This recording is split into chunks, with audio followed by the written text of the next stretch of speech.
ya estamos aquí, Mau. Qué bueno que ya llegaste, güey. En esa media hora que me dijiste que andabas en el tráfico queretano, pues yo me puse a ver ahí unos datos que nos van a servir. ¿Tú cómo Sí, andas? sí, la neta es que venía reflexionando en el tráfico sobre pues este tema tan difícil, tan crudo que vamos a tocar el día de hoy. Y la verdad es que de esas veces que llegas en piloto automático a tu casa, porque pues realmente estás totalmente en otro lugar, ¿no? Y así estaba yo, o Sí, sea, yo güey. estaba pensando en todo esto que está sucediendo allá y pues la gente hoy en día está muy consciente de dónde más o menos está Rafah, esta zona estratégica, esta ciudad en Gaza en la que Israel pues acaba de intensificar la ofensiva militar, por no decir el genocidio que está llevando a cabo en esta zona. De hecho, por ahí en Instagram, pues hemos visto mucha gente, incluyendo famosos de todos los medios y de todos los países, poner una imagen que dice All eyes in Rafah, ¿no? O sea, todos los ojos puestos en Rafah. Como que se convirtió en una de las fotos más compartidas en la historia de la red social de Instagram, de acuerdo con Meta.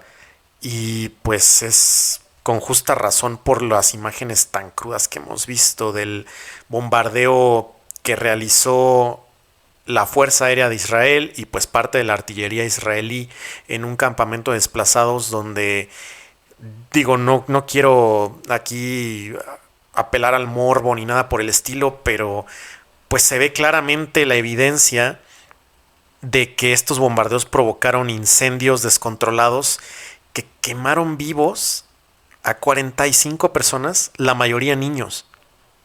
Y bueno, aparte de eso, pues hay otros doble centenar, 200 y cacho de heridos, que muchos tuvieron que ser amputados, menores de edad, la mayoría y mujeres. Y pues realmente haya sido un error o no, como lo mencionó por ahí el portavoz del ejército de Israel, eso no te exime de la responsabilidad legal que tienes. Y eso no lo digo yo, lo dijo ya Naciones Unidas. Y pues es más o menos como para pintar el tema. Ahorita vamos a entrar un poquito más a detalle de qué pasó ahí. Muchos me han preguntado, oye Mau, ¿qué pasó en Rafa, no? Porque todo el mundo habla de Rafa y pues como que no alcanzan a vislumbrar, perdón, la dimensión de lo que está pasando allá. Y bueno, Isma, tú dices que por ahí viste unas notas que nos pueden ayudar como que a escarbar un poquito. Sí, sí, fíjate que yo sí voy a ser muy sincero aquí. No suelo ser demasiado emocional en mis análisis, pienso yo, más allá de lo normal, pero este tema a mí sí me pega. Yo tuve la oportunidad de vivir en Medio Oriente hace unos casi 10 años. Tuve la oportunidad de estar muy cerca de Palestina. Estuve en Jordania visitando por ahí el Mar Muerto, todo esto. Conozco a gente árabe, conozco a personas palestinas, conozco amigos que han ido a hacer investigación a Palestina y me hablaron de sus horrores hace 10 años, de cómo las condiciones son infrahumanas para vivir, literalmente infrahumanas, sin agua, sin electricidad, muchas zonas, sin condiciones hospitalarias decentes de primer nivel, sin medicinas, Retrasadas en el tiempo, prácticamente ¿no? sin todo aquello que nosotros damos por sentado en los países que si bien estamos desarrollándonos todavía, como en Latinoamérica, pero al final con una garantía de abastecimiento al menos, ¿no? Con una garantía de que tus servicios públicos están ahí, cuando despiertas y abres la llave del agua va a salir agua. Eh, y, y bueno, al final creo que lo que cambió de 10 años para acá, me puse a reflexionar justo en eso cuando decidimos que íbamos a hablar sobre este tema en el episodio, es que la única diferencia que yo veo entre lo que me narraban pues amigos, conocidos, personas que habían logrado salir de Palestina para llegar a otro país, justamente a tratar de tener una vida de verdad, podría decirse, es que lo único que hace la diferencia es que ahora todos podemos tener los ojos sobre una pantalla de algún dispositivo móvil o en la computadora, meternos a Instagram, a TikTok, a Facebook, e incluso a algún outlet noticioso y ver con nuestros propios ojos el horror, el terror que se está llevando a cabo con esas imágenes que literalmente te, te dejan vacío del alma, te destrozan todo Totalmente, entendimiento sí. porque caes en un absurdo, en el absurdo de la violencia. Y dentro de esta reflexión, también recordé que hace año y medio leí nuevamente a Frantz Fanon para entender qué chingados es el colonialismo y por qué mucha gente habla sobre el neocolonialismo o por qué hay que decolonizar la mente, incluso decolonizar nuestras formas de ver el mundo. ¿Y Y por qué me hablan tan resonó mucho. pasionalmente de ello, no? Cabrón, cabrón. Y además me resuena mucho porque si tú te fijas, cuando nosotros por primera vez hablamos de que se estaban llevando crímenes, pues más allá de toda proporción, es decir, una violencia totalmente desnuda, una fuerza bruta, totalmente asimétrica del poder del dominante, es decir, de un país completo contra unos dominados que son una población tan pequeña que sale de toda proporción, es asimétrico por donde se le vea. Y en ese sentido, me parece que en un inicio poca gente decía, oye, aquí está pasando literalmente un genocidio, oye, ¿qué es esto? O sea, ¿cómo puede ser que se equivoquen los objetivos militares y estén atacando a civiles por casualidad o por mala fortuna o porque hubo un error de cálculo? Y a lo largo de los meses hemos visto la evolución de esto y me parece que ya no hay dudas.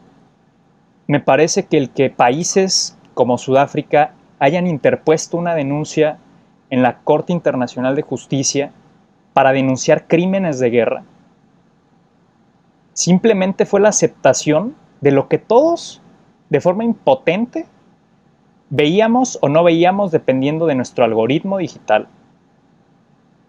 Los horrores y las fotografías que se cuentan por cientos o por miles quizá, de la propia gente narrando el exterminio de sus vecinos, la muerte de sus familiares semana tras semana hasta quedar totalmente solos en el mundo, niños huérfanos, niños sin piernas, sin brazos, siendo atendidos sin anestesia.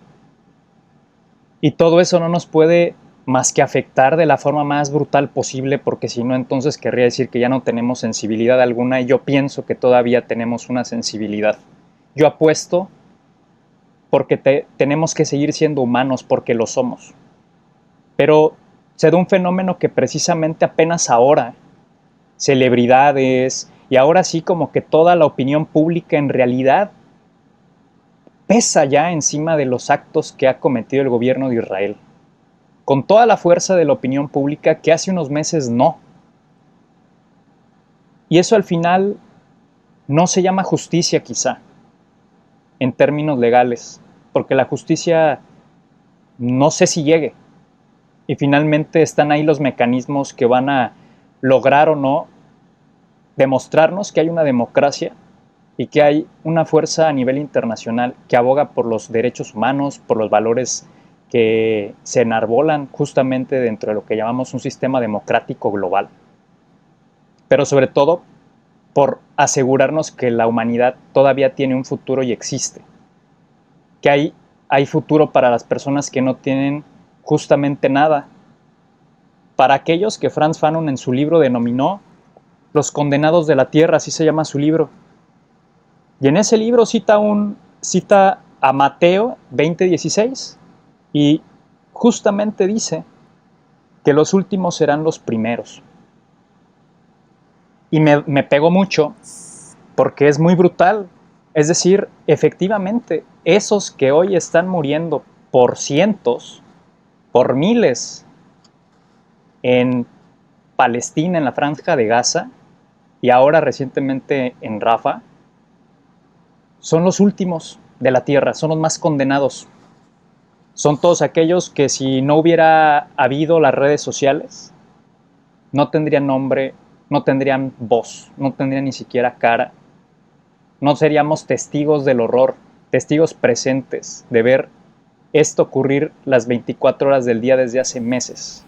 Sí, sí, yo aquí sí quiero destacar mucho la valentía. Digo, considero que nosotros la tuvimos también, porque desde hace meses, como bien dices, mencionamos que esto era un genocidio cuando la gente todavía llegaba a pensar que estábamos, bueno, algunos llegaban a pensar que estábamos siendo un poco exagerados, pero era precisamente por la cuestión que dices, que a lo mejor su outlet de noticias pues estaba más condicionado a medios pro Israel, ¿no? Pero pues realmente ya hoy en día, ya a todas luces, se conoce esto que está sucediendo como un genocidio, esto que se está repitiendo otra vez, cuando la humanidad supuestamente dijo never again, nunca más, después de lo que vimos por ahí en Europa en el siglo XX, y que pues se ha ido repitiendo en diferentes escenarios durante el siglo pasado, y hoy lo estamos viendo de una forma cruda, sin censura, en tiempo real aparte. Cada vez que cae un misil en algún lado de Gaza y de Rafah, en este caso, nos enteramos al minuto o a los minutos, algo que pues no se podía antes. Y aquí quiero destacar la importancia que tiene Rafah, porque mucha gente me dice, bueno, ¿y por qué está pasando ahí, no? O sea, ¿por qué precisamente en Rafah? Y es que este territorio está, digo, para ponerlos un poco en el mapa, está al sur de la Franja de Gaza y durante décadas ha sido un punto estratégico, ¿ok? Porque pues es básicamente la frontera entre Gaza y Egipto, ¿no? Un país pues bastante poderoso, una potencia regional allá en África del Norte y pues en Medio Oriente con mucha influencia, con un ejército fuerte. Y pues por esto, pues también es un punto de llegada de asistencia humanitaria, ¿no? Que entra por Egipto y pues también es una puerta de salida de enfermos, heridos en este caso, y viajeros también durante estas décadas. Pero el tema es que Israel ubica esta zona como el último bastión de Hamas. Y pues es la organización al que el gobierno de Netanyahu pues ha prometido destruir.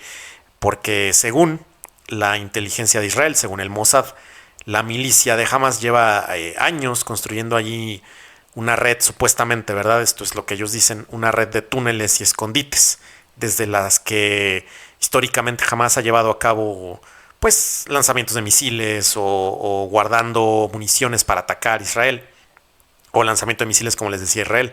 Pero el tema es que pues esta zona también es el refugio de decenas de miles de palestinos que llegaron allí huyendo en estos meses de la guerra de otros lugares de Gaza, y incluso huyendo cuando Israel dijo y prometió hace un par de meses, no sé si te acuerdas, Isma, que esta zona iba a ser segura, Sí. para su refugio, y pues no fue así. A la fecha, de 280,000 personas que había en Rafah antes de que iniciara pues esta operación militar, este genocidio, actualmente está cerca del 1.400.000 personas. O sea, se cuadruplicó o más, de hecho, la población de esta zona por los refugiados. Es, de acuerdo con Naciones Unidas, el mayor campo de desplazados del mundo hoy en día. Y es una zona que Israel había prometido que iba a ser segura, y hoy está bombardeando a diestra y siniestra sin importarle, pues ahora sí que destruir a toda una generación de una etnia como lo son los Fíjate palestinos. que me parece que esto es importante también. México se acaba de sumar también a la denuncia Ah, sí. de estos crímenes de guerra de los cuales se le acusa a Israel. Ya como un país, formalmente hablando, se entregó el documento en la Corte Internacional de Justicia para decir yo soy alguien que también, como país, como figura diplomática, denuncia lo que está ocurriendo porque esto ya es excesivo. No sé si nuestra audiencia también pudo ver, pero hubo ciertas manifestaciones, entre comillas, violentas contra la embajada de Israel en México, creo que en París, y no me acuerdo dónde más. Ha habido manifestaciones de jóvenes estudiantes en sus universidades alrededor del mundo, Estados Unidos, me parece que incluso en Europa, Muy muy fuertes en los fuertes las Estados Unidos. reacciones Muy también fuertes. que hubo ante ello. Y hay algo que me parece que es de verdad impresionante de ver, que no estoy seguro que esto se haya pronosticado por aquellos quienes iniciaron estas acciones. Y es que la gente está encabronadísima, güey. La gente alrededor del mundo se dio cuenta de algo. Sí, sí, pues sí. Y vuelvo a citar a Fanon, que el trabajo del colonizador es hacer que incluso los sueños de libertad sean imposibles para los colonizados. Y yo creo que más de un ciudadano en México, más de un ciudadano en París, más de un ciudadano en todos estos lugares donde se han atrevido a salir a marchar y expresar no su inconformidad, su impotencia convertida en rabia a través de lo que podemos llamar una marcha pacífica o no, pero que no hay ni siquiera la proporción para poderla acusar moralmente de violenta ese tipo de marchas, contra lo que está ocurriendo a la gente en Gaza. Es decir, que todos aquellos que nos vemos sumamente indignados por lo que está ocurriendo en Gaza, en Rafah, donde tantos niños fueron asesinados literalmente, a bombazos,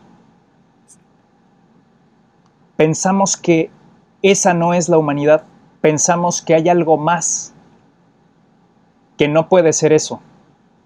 Y entonces todos de alguna manera nos asumimos colonizados inconscientemente, Mau. Todos de alguna manera nos damos cuenta que el actuar no es ni siquiera legal ya. Que de alguna forma esa política del terror llevada a la acción militar nos ha quitado algo a nosotros como humanidad. Sí, yo diría que nos quitó, para empezar, nos quitó credibilidad en las instituciones que creamos como humanidad para supuestamente salvarnos de, pues, del infierno que se vivieron en las guerras pues horribles que tuvimos en el siglo XX, los horrores que se vivieron ahí. Y pues la credibilidad en estas instituciones se está perdiendo, ¿no? Apenas están reaccionando los actores internacionales. México, por ejemplo, Brasil retiró también su embajador de Israel, Colombia en su momento con Petro anunciando pues el rompimiento de relaciones diplomáticas con Israel también. En fin, están reaccionando muy tarde, diría yo, porque nada de lo que hagamos como humanidad, y no solo hablo de protestas y demás, sino nada de lo que hagan los países hoy en día va a devolver a la vida las miles de personas, de niños que murieron de formas brutales, ¿no? Nada va a traer de vuelta a esa generación perdida, prácticamente de huérfanos, ni nada va a traerle de vuelta, por ejemplo, la fertilidad a 8 de cada 10 mujeres palestinas que fueron obligadas a perder a sus embarazos, las que estaban embarazadas, e incluso a quitarles su fertilidad, vaya, o sea, hacerlas infértiles. La realidad es que nada de lo que hagamos, Isma, nos lo va a quitar, y creo que de ahí parte un poquito la impotencia. Y de ahí se genera pues este eco de violencia, porque tú mencionaste ahorita la protesta, por ejemplo, en Ciudad de México, y yo estoy viendo ahorita números, que pues hubo heridos, hay 6 heridos de gravedad, porque pues se enfrentaron en un choque con pues policías, ahora sí que granaderos, por así decirlo, que están legalmente obligados a proteger un edificio diplomático de un país como lo defendería en cualquier otra embajada.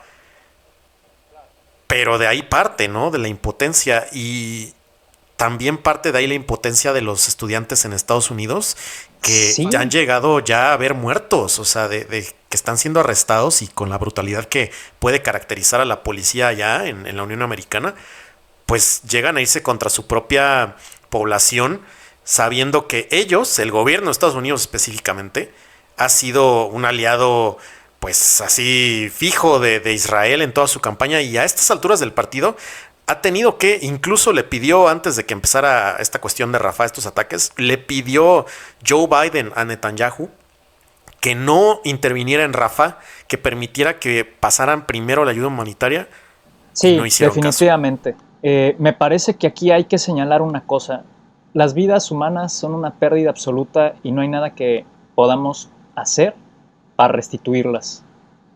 De ahí la gravedad de la situación.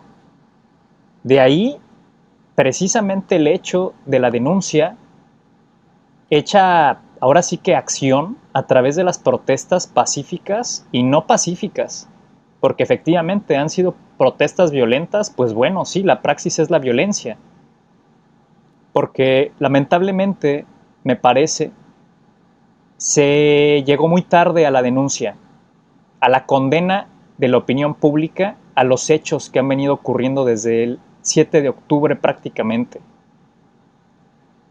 contra todos estos civiles, bajo las denuncias correspondientes para justificar esos ataques, como se quiera ver. Ha habido demasiados muertos inocentes como para que esto sea normal. Y fíjate, haciendo otro recuento de las cosas y acordándome de otra observación en temas de comunicación política, yo recuerdo que yo publicaba mucho, publicaba las fotos horribles que un gran fotógrafo palestino publicaba antes de salir de ahí, rescatado prácticamente, vio morir a gente de su cuadra, estaba retratando los horrores, tiene estrés postraumático, etcétera. Está haciendo un recorrido para poder visitar universidades, para simplemente hacer visibilización de lo que ocurre, para que no dejemos de voltear a ver, justamente de no dejemos de poner los ojos, aunque sea en el celular, de saber que esa gente, pues, forma parte de la humanidad que componemos todos. Y este fenómeno que estoy por describir es muy importante que lo entendamos, porque esto es lo que nos puede devolver nuestra propia capacidad de incidencia política cuando pensamos que no hay nada que hacer, porque precisamente, de alguna manera, todos somos colonizados. Y otra vez citando a Fanon, decía que el hombre subdesarrollado es una criatura política en el sentido más global de la palabra, ese, el colonizado. Cuando yo, esto es una anécdota pues de ejercicio personal, cuando yo empecé a publicar estos contenidos en mis historias, en redes sociales, para denunciar lo que ocurría, compartiendo simplemente la fotografía, poniendo una pequeña descripción de lo que yo pensaba, una reflexión, a veces no tenía un eco, pero incluso llegué a tener comentarios de personas que me escribían un mensaje directo dentro de mis redes para decirme que finalmente no se estaba perdiendo absolutamente nada con tanto muerto. Es decir, había gente que, es más, casi que se alegraba por lo que estaba ocurriendo. ¿Por qué? Porque esa gente normalmente se identifica con el colonizador. Es gente que normalmente en sus posturas de vida están más cerca, entre comillas, del colonizador que de sentirse colonizados, porque están en una posición de explotar al explotado. Y es muy lamentable, porque finalmente es una deshumanización, nos demos cuenta o no. E incluso me decían que yo estaba en defensa, sí, ¿no?, de la acción que se suscitó el 7 de octubre, que por qué defiendes terroristas, ¿no? Esa es una de las máximas que al principio circulaban. No, güey, yo no estoy en favor de eso. Estoy en favor de la humanidad y de que podamos entendernos como miembros de una misma comunidad global, como sujetos de los mismos derechos, no solamente, pues, humanos, simplemente para vivir. Todos tenemos derecho de vivir y de la mejor forma. Entonces, me parece que hay una visión muy reduccionista de las personas que en su momento me llegaron a hacer esos comentarios, y de verdad, personas que me sorprendió su nivel de deshumanización, es lo que puedo decir, por no decir más. Seguí publicando, sí, me sentía solo, güey. Sí. Salvo 2, 3, 4 personas, porque tengo en mis redes que son árabes, que vienen del Magreb y se instalaron en París, como mucha gente que fue colonizada también en Argelia, en Marruecos, y que se fueron a vivir a París o a otras partes de Francia o a otros países como Alemania, siendo personas que tenían que salir a buscar oportunidades de migración. Yo soy un migrante, yo me identifico por qué esas personas migran. Yo lo vi también cuando viví un tiempo en Europa, la situación de esas personas y la discriminación sistemática que viven. de su religión, de su forma de pensar, de que todos son violentos y van a tirar prácticamente una mochila y córrele, güey. Casi, casi como que este tipo Hasta de su nariz, ¿no? de chiste. O sea, cualquier Sí. descripción física. O estas descripciones como los towel heads, ¿no? Los que tienen estas toallas arremolinadas en la cabeza, güey. Entonces, todo eso es sumamente racista, ¿no? Es discriminatorio. Pero más allá de eso, me empecé a dar cuenta, porque además la gente que salía a posicionarse a nivel público, gente que de verdad tiene, pues, un perfil público grande, era callada, ¿no? Por la prensa, eran juzgados a través de canales de comunicación que son más de proderecha, etc. Pero en un punto la cosa empezó a cambiar. La gente empezó a salir a las calles. Se empezó a notar que no era poca la gente que pensaba que esto no estaba bien. Y se empezó a escalar el conflicto dentro de los propios países, no involucrados, pero que sí estaban financiando, siguen financiando este conflicto, esta guerra. Y literalmente ahí fue donde todo cambió. Y este fenómeno se llama espiral del silencio.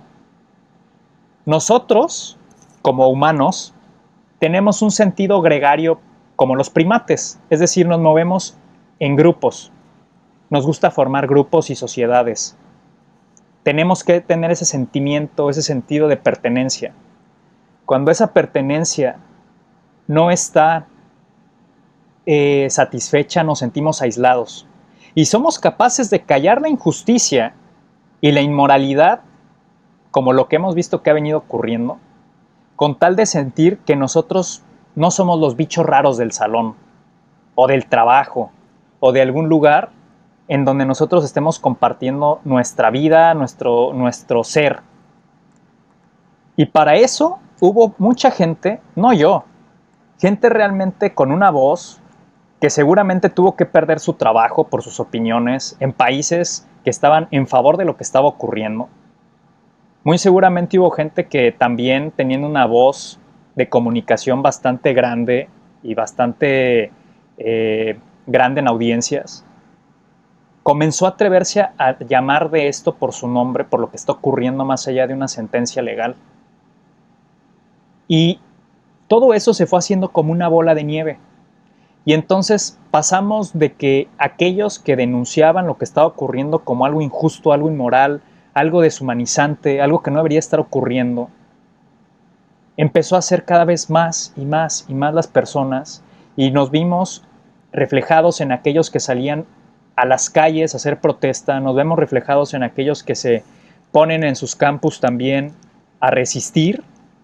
¿A resistir qué? La no aceptación de esta deshumanización, de pensar que esto es normal y no tenemos por qué opinar ni madres. No, güey, no. Porque en el momento en el que aceptemos eso, tenemos mucho que perder. ¿Qué explicación le vamos a dar a nuestros hijos, si algún día los tenemos o los que ya tienen hijos? ¿Dónde estabas, güey? ¿Qué hacías cuando eso ocurría y lo podías ver 24/7 en tus benditas redes sociales, TikTok, Instagram, Facebook? ¿Qué chingados hacías? ¿Al menos te pronunciaste? Porque nunca es tarde para retomar la humanidad. Nunca es tarde Mínimo. para poder estar del lado correcto de la historia. Quizá no fue al inicio, pero no podemos mantenernos ajenos a eso, porque finalmente somos parte de una humanidad todos. Y en este fenómeno de espiral del silencio, hoy Israel, como régimen, como gobierno, ese gobierno que hoy representa Israel, ha quedado aislado de la diplomacia, por ejemplo.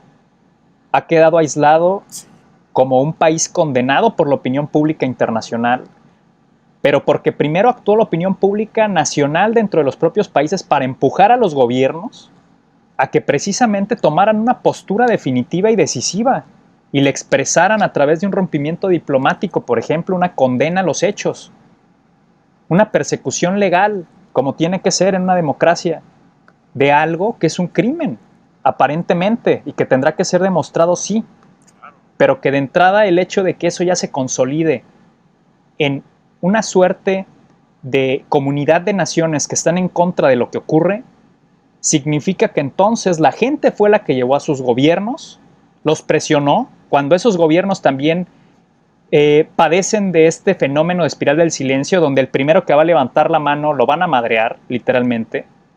¿Por qué? Pues porque ¿cómo te atreves, no?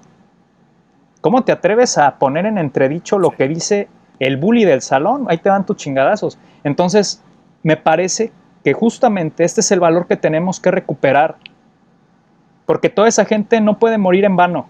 Y sé que puede sonar romántico y trillado o a cliché, pero literalmente si nosotros banalizamos la muerte de estas personas, si banalizamos lo que significa su situación, pues entonces, ¿qué tipo de humanidad somos o en qué nos hemos convertido? Claro, y nos ponemos en Está peligro. bien, Claro. esos fenómenos de... Claro, y ese fenómeno de sentir que soy el único güey, el loco de la cuadra que está pregonando cosas que nadie entiende, o que en su momento todavía no cobran la relevancia ni el sentido, porque el paso del tiempo nos da la razón tarde o temprano sobre lo que de verdad importa y de lo que de verdad está compuesta la historia y cómo nos va a juzgar. Pues esa gente es muy valiente, porque esa gente nos permite saber que hay algo que no es normal. Esa gente nos permite poner en entredicho lo que nos dijeron que es algo que es totalmente sano y saludable, lo cual no es cierto. Sin esa gente, no habría el punto donde se rompe la espiral del silencio. Porque después no es solo uno, ya son dos, ya son tres, ya son 5 países denunciando. Ya son tantos campuses reunidos, protestando de forma pacífica, ya son tantos eventos de disrupción de la vida diplomática en embajadas o etcétera, que tiene que llamar la atención de más y más y más gente.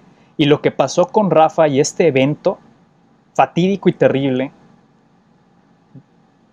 esto es algo que va a quedar marcado en el curso de los hechos desde el 7 de octubre para acá y en la historia. Fue un punto crucial, un turning point, un punto de quiebre, en donde literalmente todos pudimos ver finalmente y abrimos los ojos de lo que está ocurriendo en la Franja de Gaza y con los palestinos. Parte de ello que países como España, si no mal recuerdo, y otros tantos más, ya están reconociendo a Palestina como una nación y un país. Y habrá que ver hasta dónde llega el hecho de que se les pueda conceder un territorio donde legalmente ellos puedan sentirse seguros, donde nadie los pueda llegar a ocupar y les diga, ya no tienes una casa, vete para allá.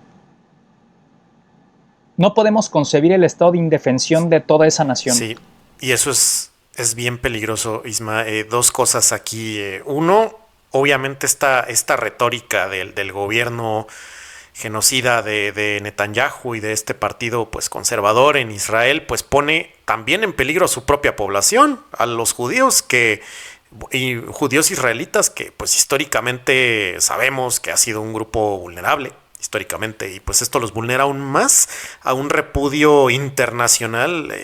Y cuando viajan ya se han visto historias de gente de Israel que prefirieron mudarse a otros países porque tenían los medios para hacerlo, y en otros países pues ya sufren de una discriminación fea y hasta de violencia. Vaya, y esto pues no es algo que ellos lo hayan podido controlar. Y por otro lado, como tú bien dices, el hecho de que si banalizamos esta situación, nada nos garantiza que en un futuro no seamos nosotros los palestinos. ¿Y a qué me refiero? Por ahí, una persona en una red social, yo le dije que honestamente a veces no podía dormir pensando en la gente, en el genocidio allá en la Franja de Gaza. Y él me decía, bueno, ¿y por qué? O sea, ¿por qué piensas en eso? Si con lo que pasa en México tienes suficiente para no dormir. Y ahí lo que le dije es, mira, tienes un punto en el sentido que México, América Latina, otros países en el mundo, sí tenemos una situación de violencia grave, ¿no? Tenemos una situación de violencia relacionada al crimen organizado y pues es detestable también, ¿no? Es inhumana y demás. Pero a ti, le dije, a ti no te está persiguiendo el Estado mexicano porque, no sé, porque eres moreno, o porque crees en Jesucristo, o porque hablas otro idioma, porque hablas náhuatl a lo mejor en vez de español. No están matando a tu villa, a tus vecinos, no los están quemando vivos. Y hay un dicho que me caga, de hecho, que una vez usó Samuel García, el actual gobernador de Nuevo León. Si me está escuchando, por favor ya no lo digas.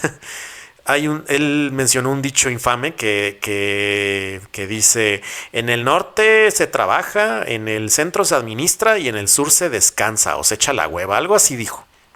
Y yo después de eso me puse a mal viajar. Soy muy mal pensado y tú lo sabes, Isma. ¿Qué va a pasar el día en un futuro, en un futuro distópico en el cual Sí, ese güey. dicho comienza a tomar fuerza, inercia y se piense que el sureño mexicano, el habitante de Yucatán, de Chiapas, de Tabasco, de Oaxaca, se piense que no trabaja y que es menos mexicano y poco a poco se genera esa narrativa hasta que en un siglo comiencen a ser deshumanizados y lleguemos a una situación en la que el gobierno de México diga, ¿sabes qué? Desde Ciudad de México vamos a colonizar con gente del norte estos territorios del sur y vamos a ir desplazando a la gente que habitaba ahí y de paso pues la matamos. Si no reaccionamos, digo, esto es un escenario pues bastante Claro. improbable, ¿verdad? Espero que nunca pase, ojalá se me haga la boca chicharrón, pero si esto sucediera, esperaría yo que la gente en Líbano proteste y diga, oye, mis antecesores migraron a México alguna vez porque querían un lugar pacífico, ¿no? Y yo esperaría que protesten en Estados Unidos, que protesten en Europa, en Asia, en África, en todos lados. Es lo mismo lo que está esperando la gente sobreviviente allá, que le está pasando, por no decirlo menos, muy, muy mal, que nosotros al menos, como dices, nos pronunciemos y que presionemos. Mucha gente me ha dicho, bueno, ¿y qué puedo hacer? Dije, primero, pues obviamente lo esencial, lo elemental es decir, o sea, pronunciarte, ¿no? Hacer visible el tema, pero también si tienes la oportunidad de donar, por ejemplo, a la Cruz Roja o a la Creciente Roja, hazlo. Lo aceptan en sus páginas y neta todo ese dinero ayuda a que puedan pagar, güey, hasta sangre, compresas para atender a los heridos.